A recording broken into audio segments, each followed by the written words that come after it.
So your first album dropped in 2000. I mean, you've been in the game for 16 years. Yeah, Does it professionally. feel like you've been in the game for that long? No.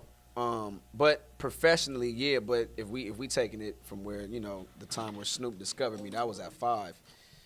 So it's really more like 24 years I've been doing this. I've been doing this pretty much my whole life. So um, I think that's why now in my career I'm able to space it out and do different things. I was just listening to Noriega on the podcast, and he was talking about like I've been retired, and I just didn't say it, but I've been done. I think we all reach a point. I mean, I'm far from done, but I think we just reach a point to where you want to start venturing off and doing different things, and that's just a point in my life where I'm at right now, man. I'm just taking all of these blessings that God got is just putting in front of me, whether if it's the hosting stuff, whether if it's the acting, whether if it's the branding things, the business side of things. It's just I got my hands tied into a lot of things right now, and I'm just having a lot of fun with it. Speaking of just the music. So are you still into music? You still got that passion? Yeah, I do, but it's like I don't. Some days I wake up and I'm like, okay, and then I might hear what's going on the radio. My thing is I want originality again in hip hop. I feel like that's what we're missing. I was just in the car now and I thought it was Rich Homie Quan, and it wasn't Rich Homie Quan. And I think we deal with a lot of that now in hip hop, where a lot of these records they sound the same. I can't really distinguish who's who. Like when I first heard the Panda record, I thought it was Future. You know what I mean? And You feel like there's a lot of wave riding going on?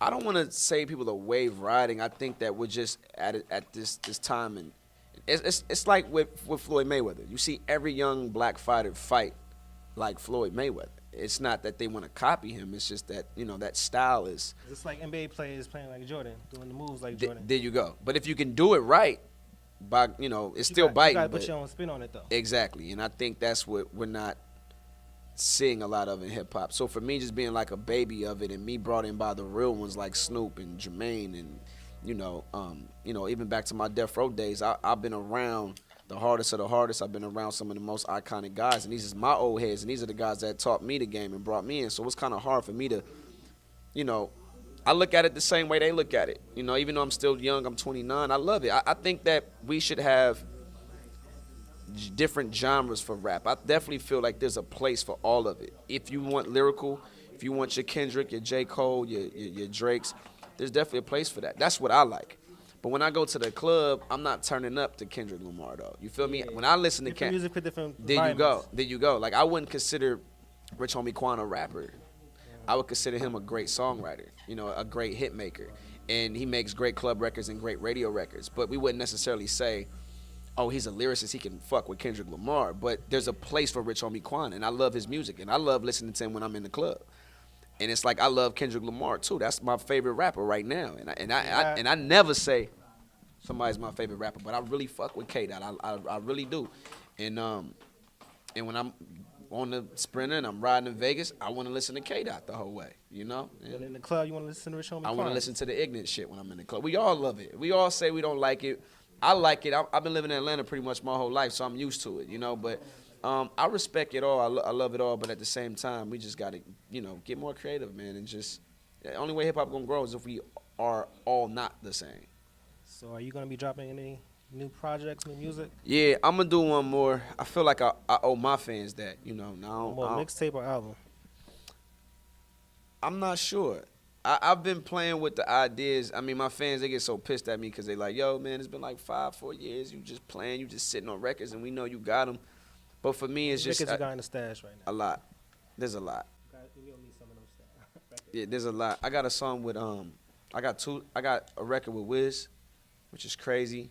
I got records with everybody, just about. A lot of records with a lot of people. Records that are like forever old that never been heard. But the problem is I hear them all the time.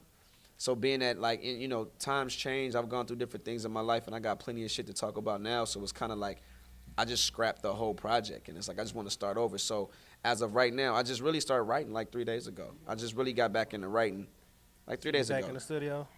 Not yet. You feeling inspired though? Yeah, by my own life and by things that I've seen and things that have hit me to heart. So most definitely though, I'm definitely gonna do one more and that's it. One more and that's it. Cause I don't gotta do this shit no more. Like I don't have to run around and do radio interviews. I don't even want to do people's radio interviews. Like I'm being honest with you. Like I'm established now. Like I just can show up to a club and this shit is sold out. They just want to look at me.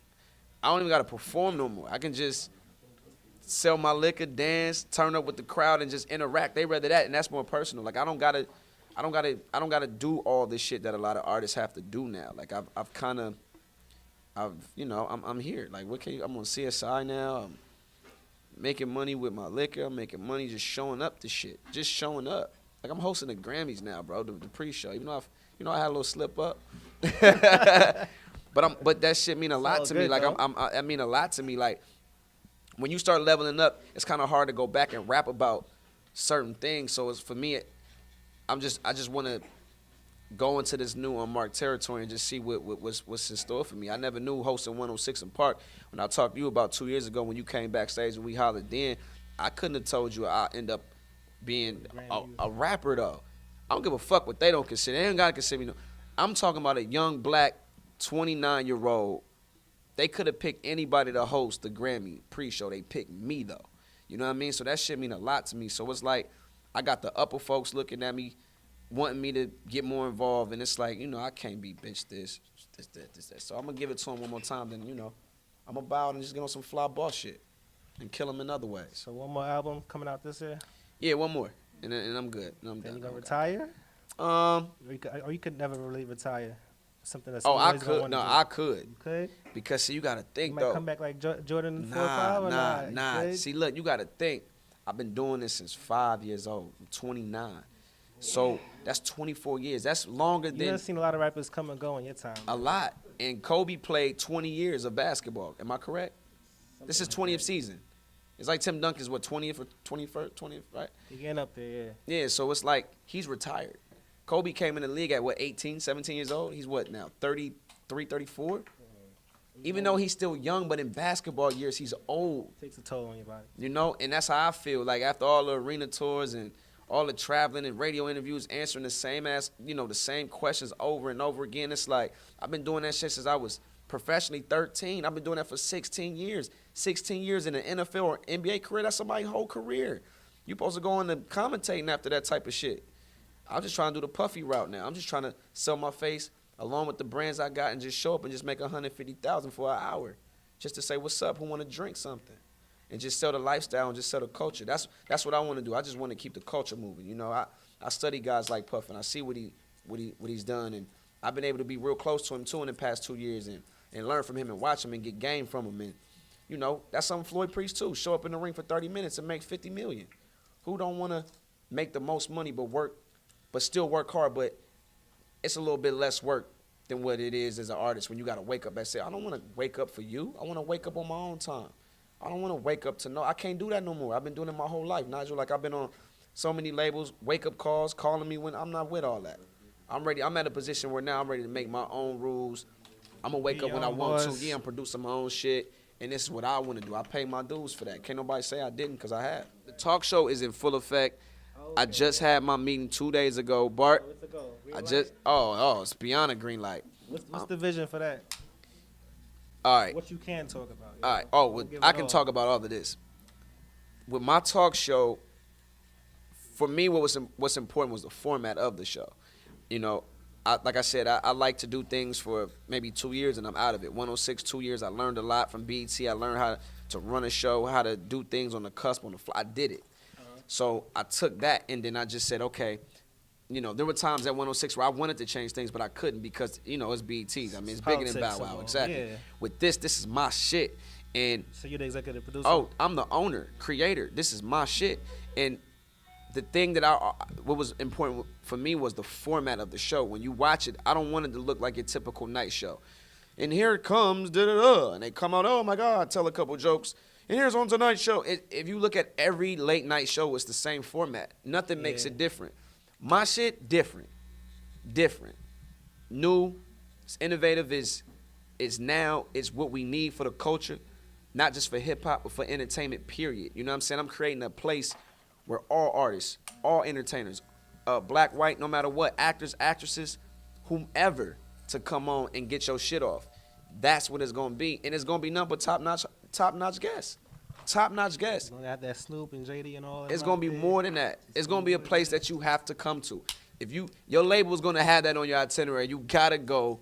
You gotta go. You gotta do Is it. that gonna be a night show? Or Oh yeah, it's gonna be night, and you're gonna be able to, you know, you know what channel yet, or are you still working on that? Too I'm early. I'm aiming for online only because More freedom. more freedom. That's where we're at right now in today's world of technology. I watch a lot of things from my iPhone, just about everything. I'm Even probably like watch. the biggest shows people watch on demand online. Yeah, that's anyway. it. On the iPhone, we're always on the go. We're always on the go. So, with that being said, I'm like, yo, I want my fans to have the power in their hands to watch it when they want to watch it. And when you watch Snoop Dogg, let's say on the Jimmy Fallon show, Snoop can't smoke a blunt on the Jimmy Fallon show, but we know Dogg smoke.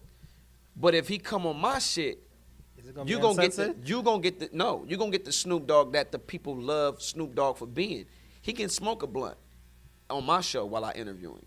Tyler the Creator can come jump on my couch and moon the crowd if he want to. I want the guests to be themselves when they come. That's one thing at 106 we always did. You know, you can't say this, you can't do that. No, when we book you, I'm No booking you rules. for who you are, and your fans want to watch you for who you are. And only way I can get that is if I go online.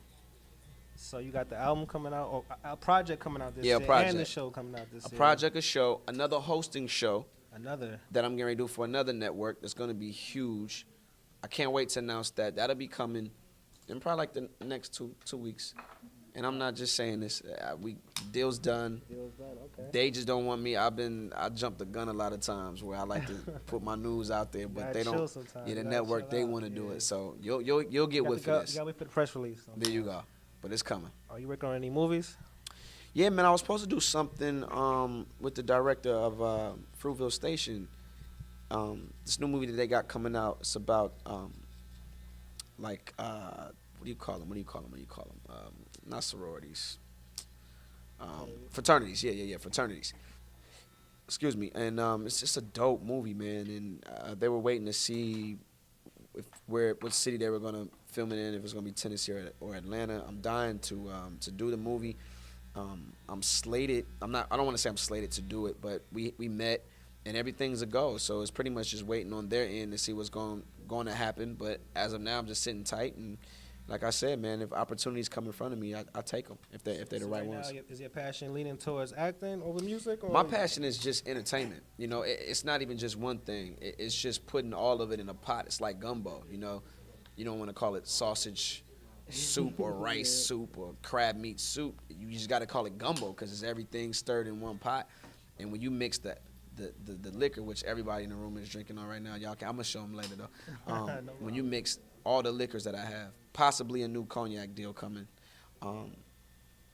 with CSI, which is acting, the liquor branding, the clothing line, that's branding. Everything that I'm saying, it's like it's not just rap, it's bigger than rap.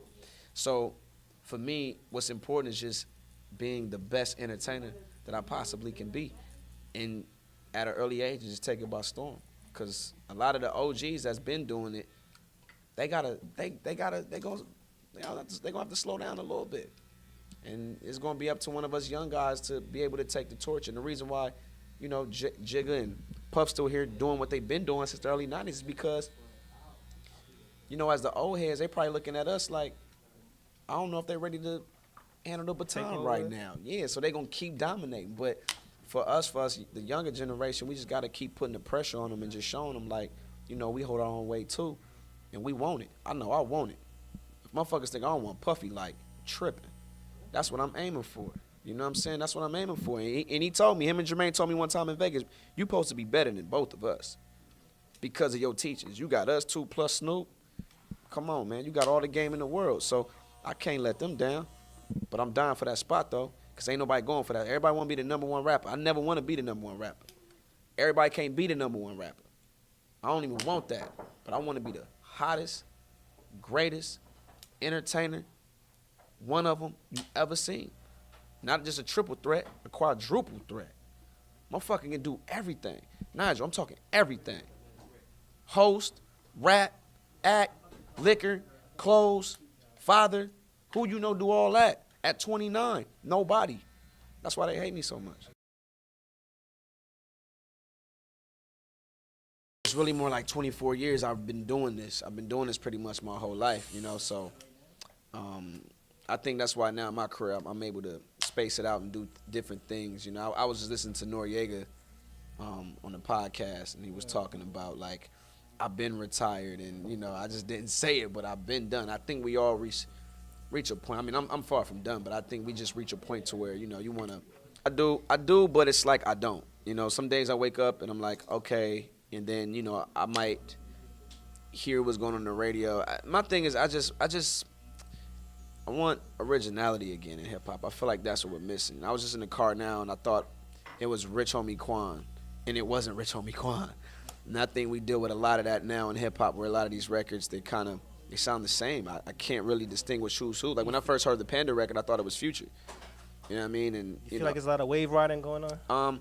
I don't want to say people are wave riding. I think that we're just at this time, and it's like with Floyd Mayweather. You see every young black fighter fight like Floyd Mayweather. It's not that they want to copy him. It's just that you know that style is. It's like NBA players playing like Jordan, doing the moves like Jordan. There you go. But if you start venturing off and doing different things, and that's just a point in my life where I'm at right now, man. I'm just taking all of these blessings that God got is just putting in front of me, whether if it's the hosting stuff, whether if it's the acting, whether if it's the branding things, the business side of things. It's just I got my hands tied into a lot of things right now, and I'm just having a lot of fun with it. It's bigger than just the music. So are you still into music? You still got that passion? Yeah, I do.